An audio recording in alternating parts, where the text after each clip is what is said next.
পৃথিবী এক অপরূপ সৌন্দর্যের লীলাভূমি। প্রকৃতির ভিন্ন রং ও রূপে মুগ্ধ হয় সকলে।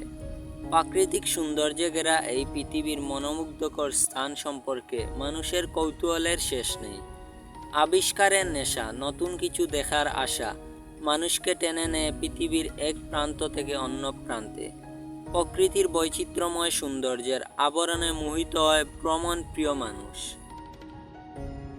সবুজের চাদরে মুড়ানো অপরূপ সৌন্দর্যের দেশ বাংলাদেশ।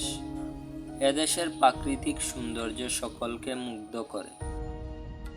গ্রাম বাংলার সবুজ প্রকৃতি আমার খুবই ভালো লাগে।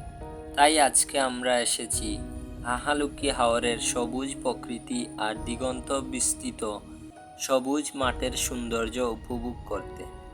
হাওরের এই সবুজ মাঠে গরুগুলোর অবাধ বিচরণ আর ঘাস খাওয়ার দৃশ্য সত্যিই অসাধারণ। হাওরের চিরসবুজের অপরূপ সৌন্দর্যময় দৃশ্য যতদূর চোখ যায় শুধু সবুজ আর সবুজ। দেখে যেন মনে হয় আমরা সুইজারল্যান্ডে আছি। সুইজারল্যান্ডে এরকম দিগন্ত বিস্তৃত সবুজ মাঠে গরুগুলো অবাধ বিচরণ আর ঘাস খাওয়ার অপরূপ দৃশ্য দেখা যায়।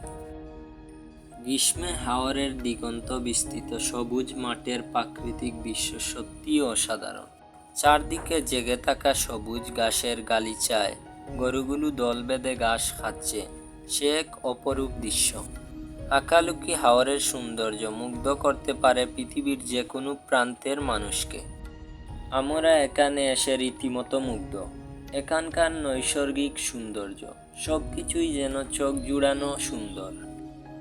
প্রাকৃতিক সৌন্দর্যের অপূর্ব লীলাভূমি হাকালুকি হাওরটি বছরের বিভিন্ন মৌসুমে ভিন্ন ভিন্ন রূপ ধারণ করে।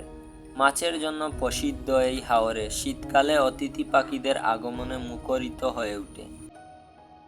হাকালুকি হাওরের বিশাল প্রান্তরে শুষ্ক মৌসুমে অবাধে বিচরণ করে বিভিন্ন স্থান থেকে আসা গরু, মহিষ, ছাগল, বেড়া ইত্যাদি। হাওর উপকূলবর্তী এলাকার লোকজন ফসল উঠে গেলে বছরের শুষ্ক মৌসুমের নির্দিষ্ট কয়েক মাস তাদের গৃহপালিত গবাদি পশু পাঠিয়ে দেন হাওরে বসবাসরত এক শ্রেণীর মানুষের কাছে, যারা এগুলোর তত্ত্বাবধান করে। এই কাজের বিনিময়ে এরা দুধ পায়। মেয়াদ শেষে প্রকৃত মালিক এসে গরু বাছুর ফেরত নেয়। এই পুরো ব্যবস্থাকে হাওর এলাকায় বাতান বলা হয়। বাতানের মালিকেরা এ সকল গবাদি পশুর দুধ বিক্রি করে প্রচুর উপার্জন করে থাকেন। এ কারণে হাকালুকি হাওর এলাকা স্থানীয়ভাবে দুধ ও দই এর জন্য বিখ্যাত।